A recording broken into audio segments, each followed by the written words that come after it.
Halo teman-teman, di topik sebelumnya saya sudah membahas sejarah dari perkembangan perekonomian Indonesia sampai dengan sekarang.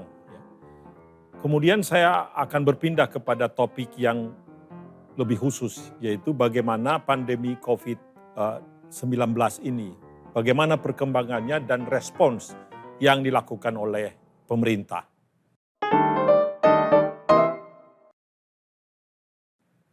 Seperti yang kita tahu, kita mengalami pandemi ini pertama kali dalam sejarah Republik ini. Tidak ada seorang pun yang pengalaman dan pernah hidup yang sekarang ini hidup ya. Pada saat kita dunia, saya katakan, mengalami pandemi di tahun 1918 yang kita sebutkan dengan flu Spanyol. Jadi yang mengalami flu Spanyol sekarang sudah pada meninggal. Demikian juga para ahli kesehatan pun tidak ada yang hidup lagi tentu. Pandemi seperti yang kita tahu, pandemi sekarang ini COVID-19 ini dimulai dari kota Wuhan di China. Ya, dia dengan cepat sekali menyebar ke seluruh dunia. Masing-masing negara mencoba melakukan tindakan pencegahan untuk mencegah penyebaran dan mengurangi dampaknya baik terhadap kesehatan maupun terhadap ekonomi.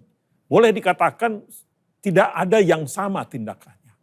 Indonesia melakukan tindakan untuk mengatasi COVID-19 ini sambil belajar.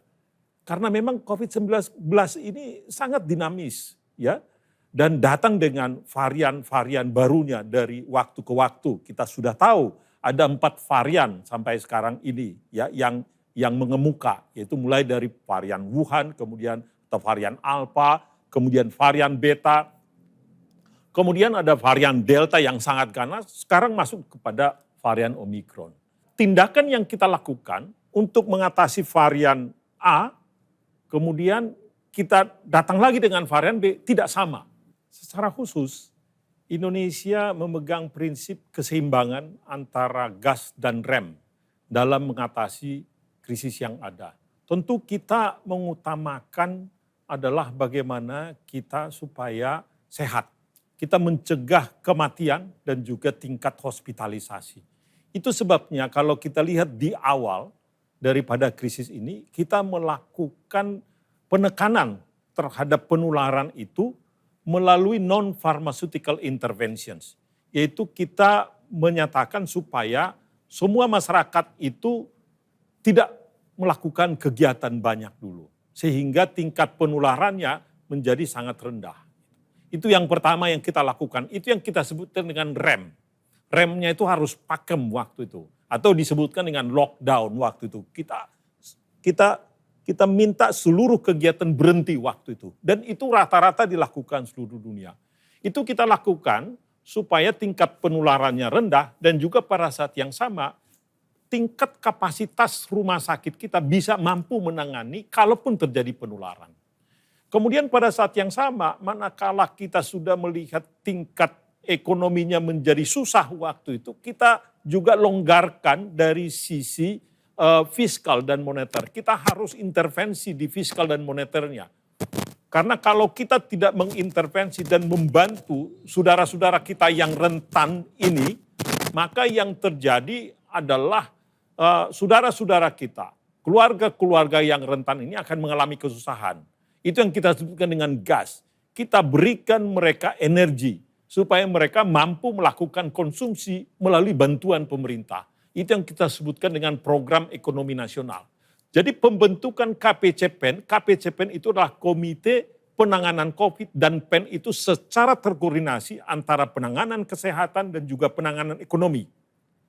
Itu dilakukan untuk memperhatikan dan mempraktekkan bagaimana gas dan rem itu, kapan kita injak rem dan kapan injak gas. Serta kemudian kita melakukan koordinasi pusat dengan daerah secara intens. Ya.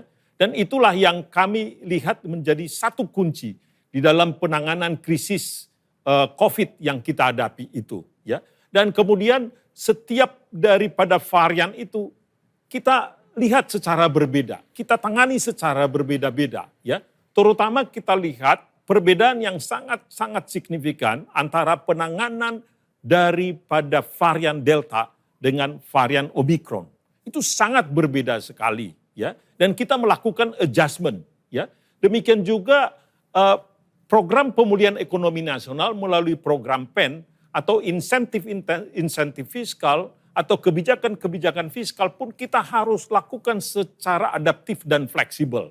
Pada saat terjadi contohnya peristiwa yang sangat cukup signifikan dampaknya terhadap kesehatan kita dan ekonomi, waktu itu adalah di bulan Juni sampai dengan bulan Agustus di tahun lalu pada saat varian Delta menyerang kita. Tentu kegiatan ekonomi kita hampir berhenti waktu itu. Ya, kita kurangi seluruhnya dan banyak saudara-saudara kita yang mengalami kesakitan. Mereka masuk rumah sakit dan juga banyak yang meninggal. Ya. Oleh karena itu pada saat itu tiba-tiba pemerintah harus melakukan adjustment. Itu kebijakan fiskal waktu kita naikkan secara signifikan. Ya. Jadi kita secara dinamis kita mengikuti perkembangan itu. Kalau memang diperlukan pemerintah harus melakukan extraordinary waktu itu. Ya. Kemudian sekarang kalau kita lihat ya kebijakan berbeda lagi karena kita masuk kepada varian Omikron yang jauh lebih ringan. Maka kebijakan kesehatan dan kebijakan ekonominya pun akan lebih ringan. Ya. Intinya dampak negatif yang kita lihat dari Omikron ini jauh lebih kecil dibandingkan dengan dampak negatif daripada varian Delta. Jadi kita menyesuaikan. Tentu sekarang kalau kita lihat kita masuk kepada varian Omikron ini yang dimana kita sekarang sedang jalani sekarang sudah jauh lebih baik. Ya. Namun pekerjaan belum selesai. Varian Omikron ini masih sangat menular. Ya. Meskipun tidak seganas varian Delta, namun kita harus tetap waspada. Apalagi potensi mutasi dari varian ini masih tetap ada. Ya. Kita bisa melihat itu dari waktu ke waktu. Mudah-mudahan tentu dengan vaksinasi yang sudah cukup kuat sekarang ini, tingkat imunitas kita yang sudah cukup tinggi sekarang ini, kita mampu nanti mengatasi meskipun terjadi perubahan variasi varian baru muncul, tetapi dengan kita vaksinasi tingkat imunitas kita sudah cukup.